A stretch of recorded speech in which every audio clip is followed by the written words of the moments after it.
yow di nga toog ba fii di yàq sa liggéey pour par rapport ak les premières informations.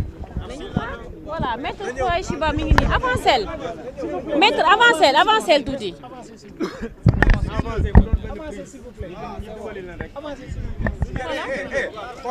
maître ñii nañ ñëw nii. xoolal kaa leen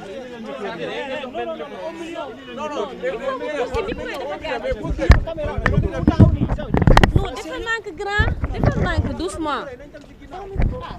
yéen ñi njool bu fekkente ni ñu dem maître bon lan lañ mën a jox exactement ce jugement que de la Cour suprême concernant l'affaire Mame Mbaye Niang bon wàccee leen seen micro yi s'il vous plaît. lu ñu mën a jàpp wàccee leen micro yi s'il vous plaît. ndax li ñu intéressé mooy que procès bi affaire Ousmane Sonko Mame Mbaye Niang bi ñu indi pour atte ko tey ñun dañ koy jàppee ni genre balle de match la woon li ñuy wax balle de match ci football wala dernière chance pour mën éliminer Ousmane Sonko du jeu politique notamment présidentiel bii di ñëw waaw li ñu mën jàpp xam ngeen match football bu jeexee léegi c'est pas indiqué yow mi tàggat joueur wala entraîneur wala président fédération ku mënti doon ngay analyser mënoo analyser à chaud li ñu jàpp mooy suñu pourvoi bi ñu def boo jëloon ay jinne sax dajale leen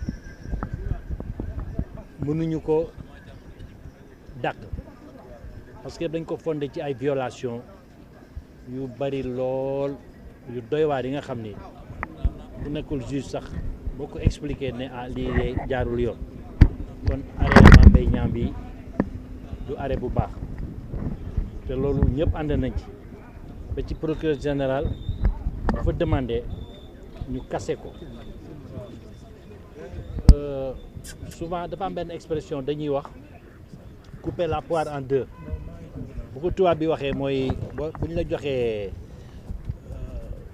poire wala pomme nga jël paaka da nga koy dagg ci digg bi waaye tey jii ñun li ñu gis poire bi wala pomme bi dagguñu ko ci digg bi dañu dagg morceau bu ndaw ak morceau bu mag ñoom morceau bu mag bi leen intéressé mooy li ñuy doon jooy muy li ñuy wax contrainte par corps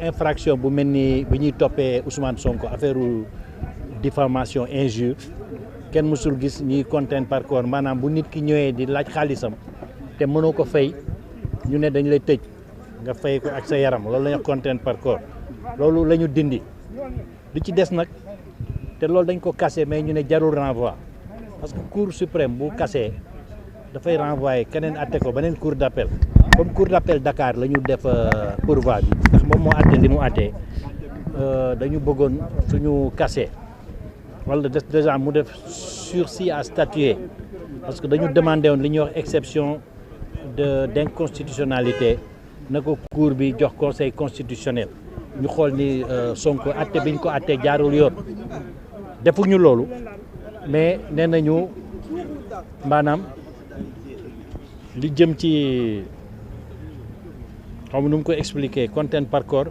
bàyyi nañ ko li ci des nag lépp li des ci arrêt cour d'appel bi ça reste intact dindiwuñ ci dara te ñun li ñu ci intéressé mooy effectivement condamnation bi ñu condamné woon Ousmane Sonko à 6 mois avec sursis ñoom lo ñun li ñu bëggoon mooy ñu dindi ko attewaat ko procureur général loolu la demandé ñun loolu lañ demandé te ñi fi toogaloon Mame Mbaye Niang évidemment duñ ci d'accord mais convaincre ñu kenn ndaxte c'était imparable argument yi génnee doomu aadama wala jinne sax mënuñ ci dara tey nag ay doomu aadama wan nañu mën nañ ci dara ndax dañu bañ ba lànk léegi bu leen neexee tey ci guddi balaa suba teel ñu jël décision bi tàppe ko yóbbu conseil constitutionnel. Donc cela veut dire que la décision bi day daal di hypothéquer avenir kii. Parce que décision bi elle est éliminatoire pour monsieur Ousmane Sonko. ñoom loolu moo la ñu intéressé ñun tam loolu moo ñu intéressé parce que booy xeex dafa am objectif.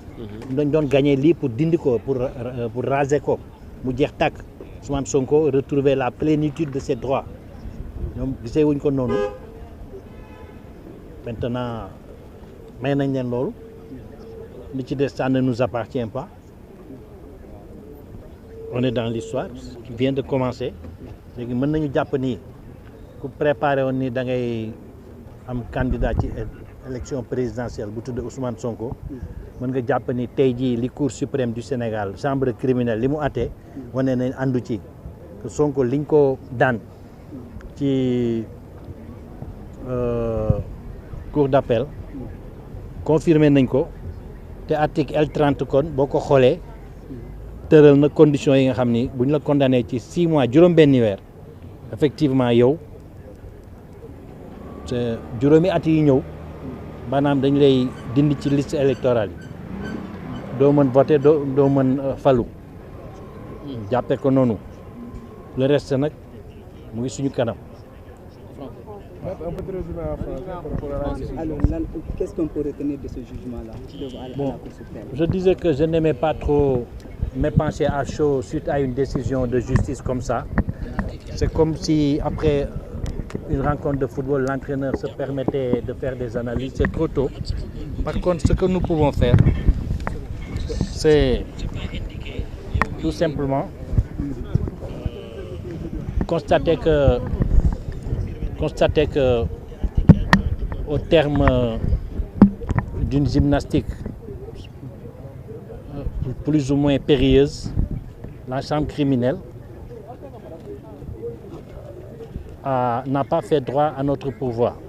Elle n'a pas voulu non plus écouter l'excellent réquisitoire de monsieur le procureur général, commissaire du droit, qui a sollicité avec force argument la cassation de l'arrêt de la cour d'appel de Dakar contre laquelle nous nous sommes pourvus en cassation.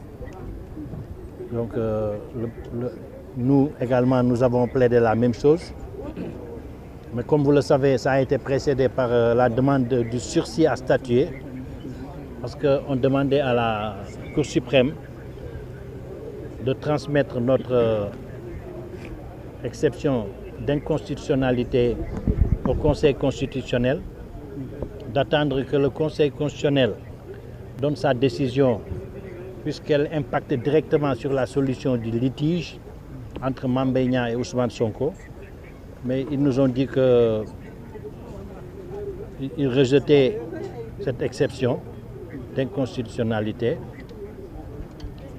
parce qu'elle serait présentée hors délai, ce qui n'est pas vrai. Et ils ont accueilli le seul moyen de la défense tenant à la contrainte par corps en disant effectivement que ce n'est pas légal d'assortir une telle condamnation pour des délits comme l'injure et la diffamation de la contrainte par corps. Ça, c'est par rapport à l'exécution de la décision.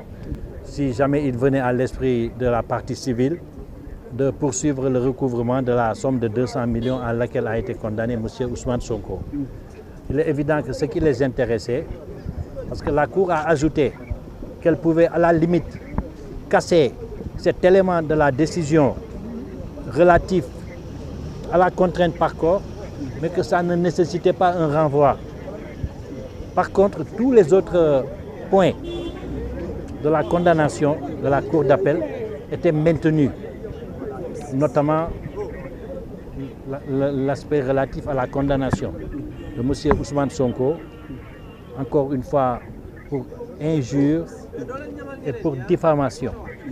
Alors, donc cela veut dire qu'aujourd'hui, l'avenir politique de Ousmane Sonko est hypothéqué sur sa candidature à l'élection présidentielle. Ça veut dire tout simplement que dans leur esprit, les adversaires de Ousmane Sonko ont peut-être gagné la première manche ou ont gagné la guerre Parce que de toute façon, ce procès se définissait pour eux comme le procès de la toute dernière chance. En football, on aurait dit qu'on était dans les toutes dernières secondes d'un match de football et qu'il fallait à tout prix obtenir la victoire. Je dois, devant l'évidence, ça n'engage que moi, me rendre à l'évidence donc et à tirer la conclusion qu'effectivement les adversaires de M. Sonko ont réussi l'objectif de l'éliminer de la présidentielle ou des présidentielles qui viennent. La présidentielle, c'est quand c'est un tour, les présidentielles, c'est quand c'est 2 tours. En tout cas, il y a une compétition présidentielle qui s'annonce pour le 24 février. Apparemment, avec la décision qui vient d'être rendue, le Conseil constitutionnel, s'il dispose de la décision dès demain, a la possibilité d'apprécier par rapport à cela. Voilà, je vous remercie vraiment, je ne pourrais pas en dire plus. Ngeen baal ma quoi, dégg nga wolof la ñu def léegi.